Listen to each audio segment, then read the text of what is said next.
Hello, Math 2 Honors. This is Unit 7, Lesson 2. We're just doing the second half of Lesson 2 here. There's a separate video for the lines.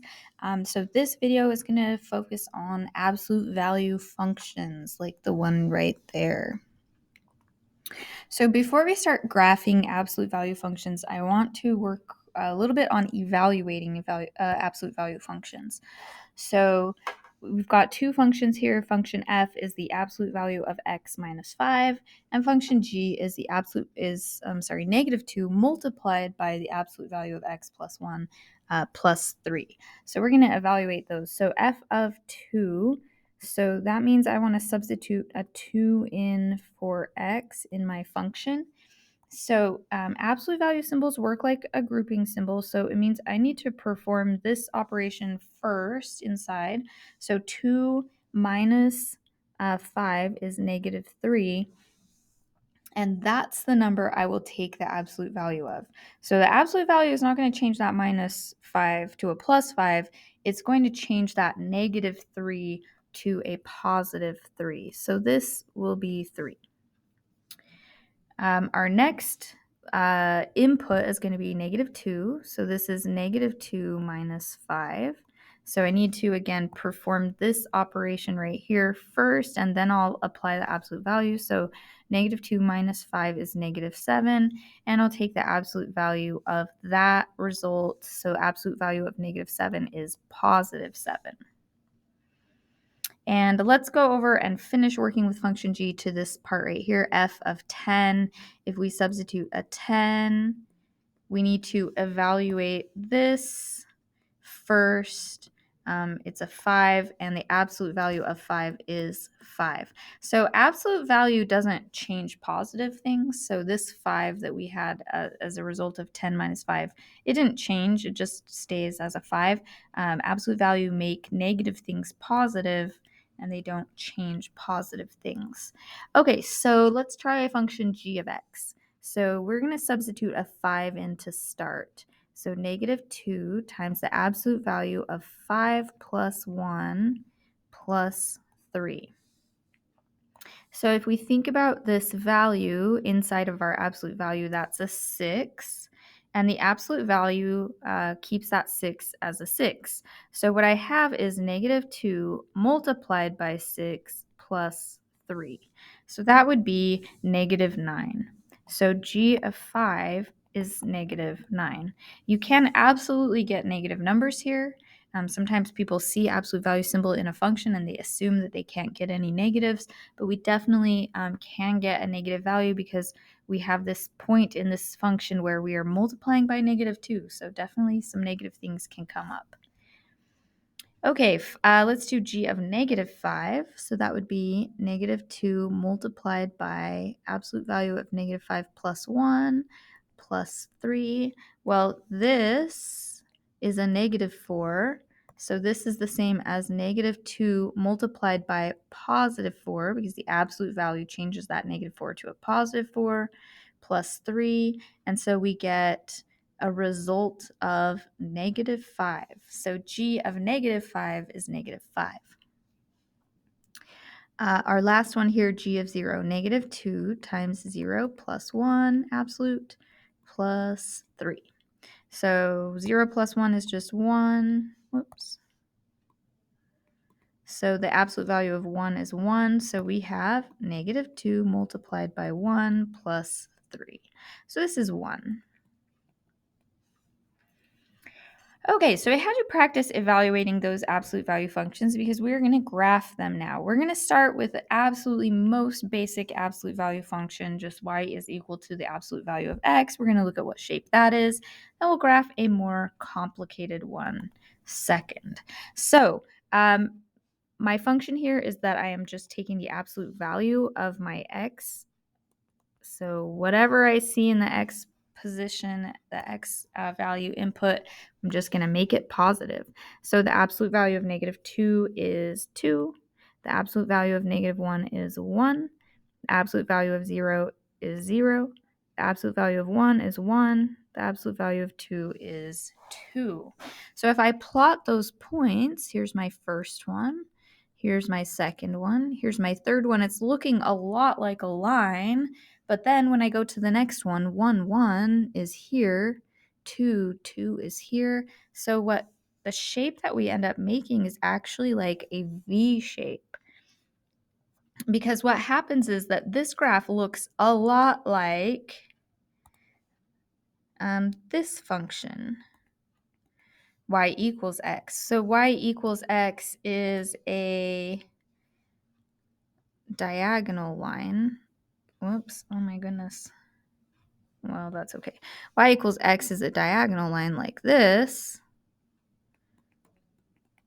And what happens with the absolute value is that instead of having this line shape, anytime a negative shows up, it kind of bounces it up to being positive. So this -4 that was on my line, it got bounced up to here. So we end up with this V shape. So hopefully the shape, the V shape here, kind of makes sense to you as far as like why it shows up on an absolute value.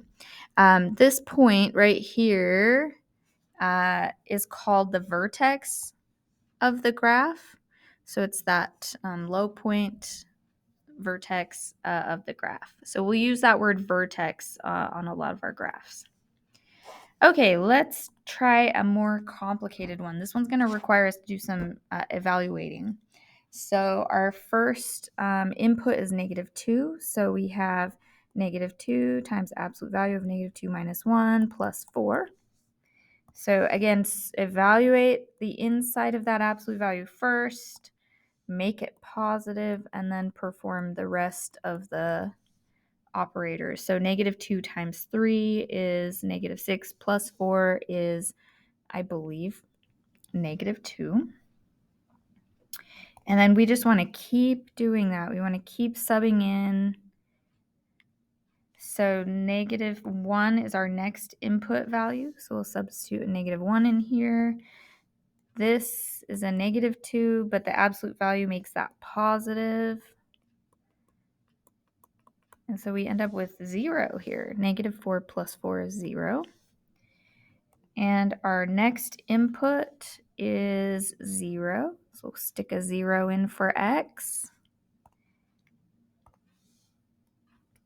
So our number inside of that absolute value is a -1. The absolute value bars make that positive.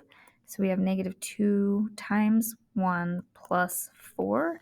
That's 2. So if we started plotting it now, we would see a line starting to form, but this is an absolute value function, so it's not going to end up looking like a line. Okay, let's sub in our next one. Our next input is 1. So this is -2 times 0 plus 4, so that's 4. Still looking like a line. Our next input is 2.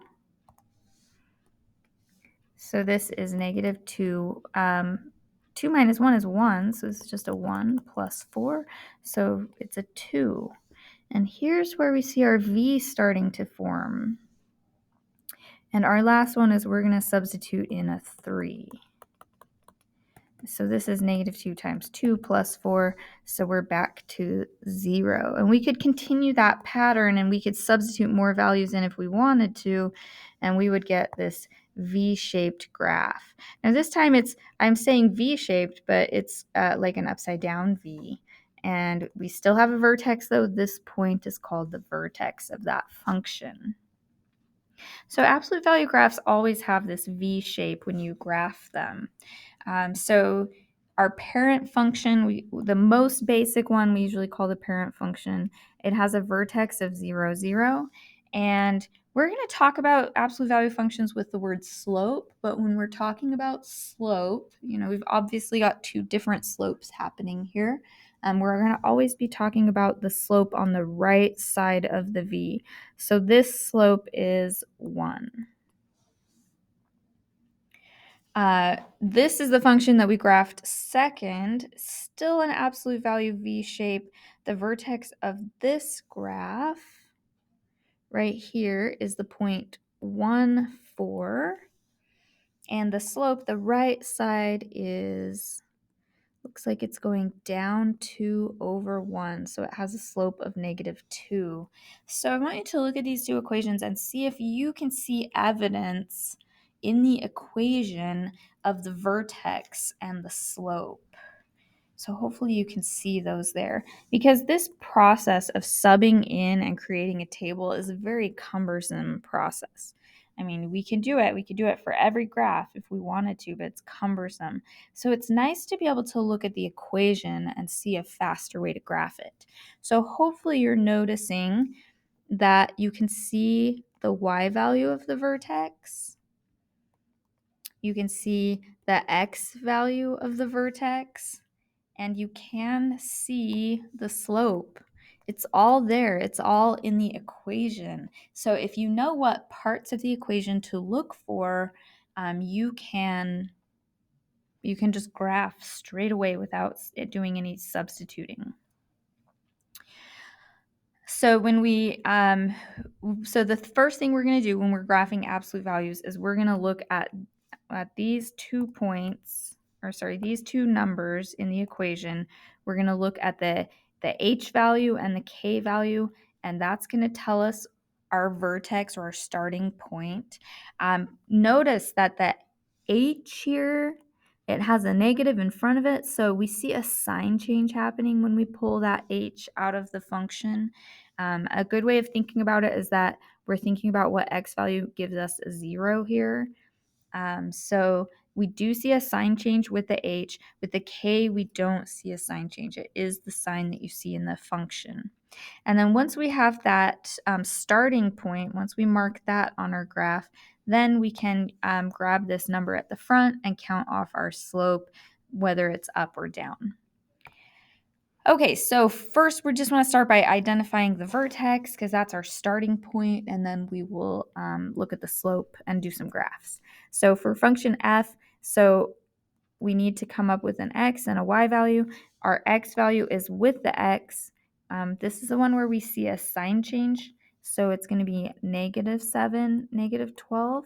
We do not see a sign change on the y value. This is staying the same sign. Our next one, we look for our x value. It's with the x, so our x value is 5. Our y value on this one is 0. There is no number over there on the end that is our k value. So we've got a 0. And our last one here, so with the x, we're looking for a number that is being added or subtracted to that x, and we don't have one in this function, so it starts with a 0, and then our k value is here, 0, 8. Okay, so now let's try to do some graphs. So when just as a note, we had a right side up V and an upside down V before. Anytime that a value at the beginning of the function is a negative number, positive a values are going to open upward, negative a values are going to open downward.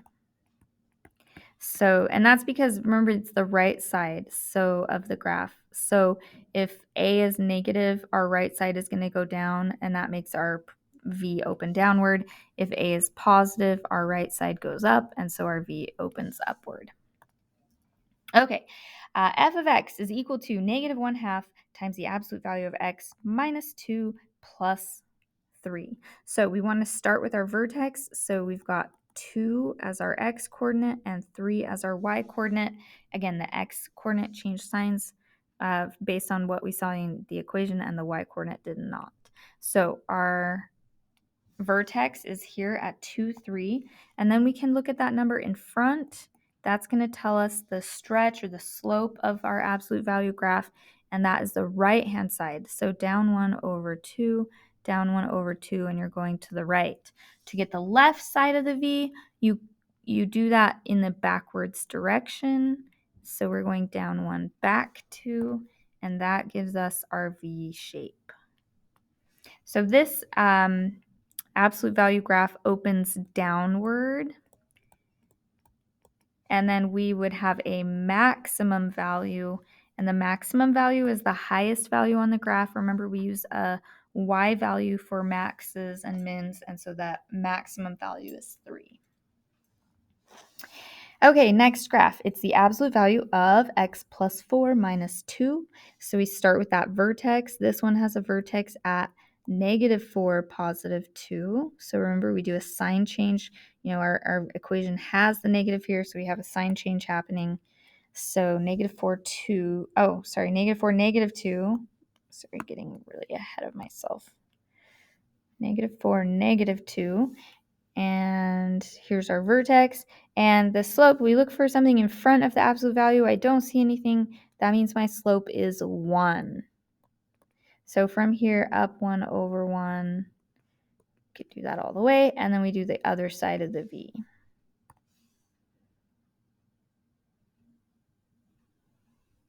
Woo. Okay. So this one opens upward. And when it opens upward, it has a minimum value, and the minimum is the lowest value. Our minimum here is -2.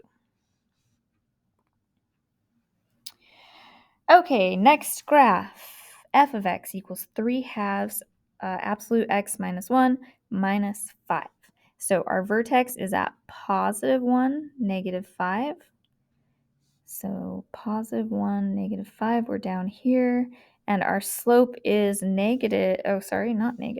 is 3/2. So to the right, we're going up 3 over 2, just like we do with lines. To get the other side of the V, we have to do that pattern backwards. So here is our absolute value. Whoa. Sorry, on my tablet, sometimes it's really hard to make straight lines. Okay, this one opens upward. And so it has a minimum value of -5. So for domain, absolute value graphs all have the same domain, unless they're, they have a stopping point or something. But we've got an arrow on the left, we've got an arrow on the right. Their domain is -infinity to +infinity. If you don't like writing that, you can write the symbol for all real numbers. The range of this is not infinite, at least not both of them. We want to think bottom to top, and we have a minimum here. We have a lowest value. So this is from -5 up to infinity.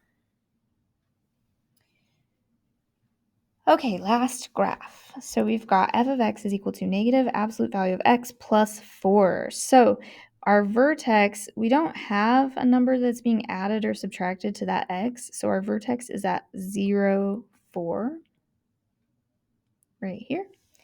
And we've got a negative in front. That's like a -1 slope. So we go down 1 over 1.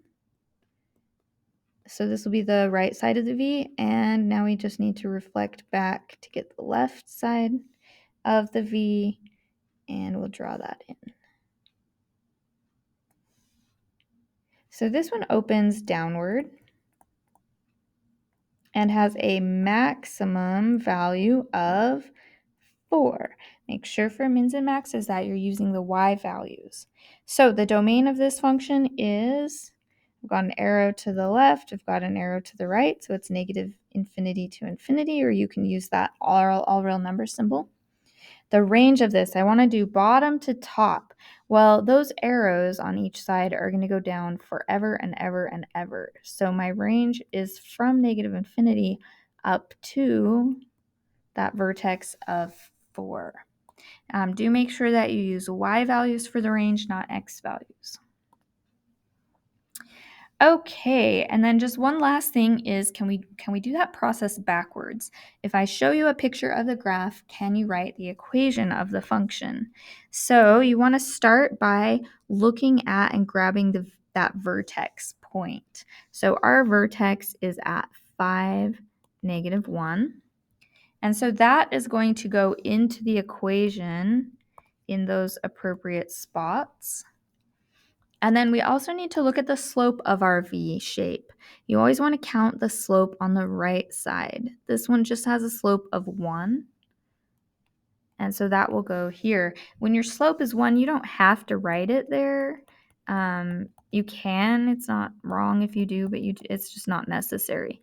So this function would be absolute value of x minus 5 minus 1. Want to try that again? So the vertex of this absolute value is -1, -3. So the -1 and the -3 are going to go in these two spots. And then we need to count the slope of the right-hand side.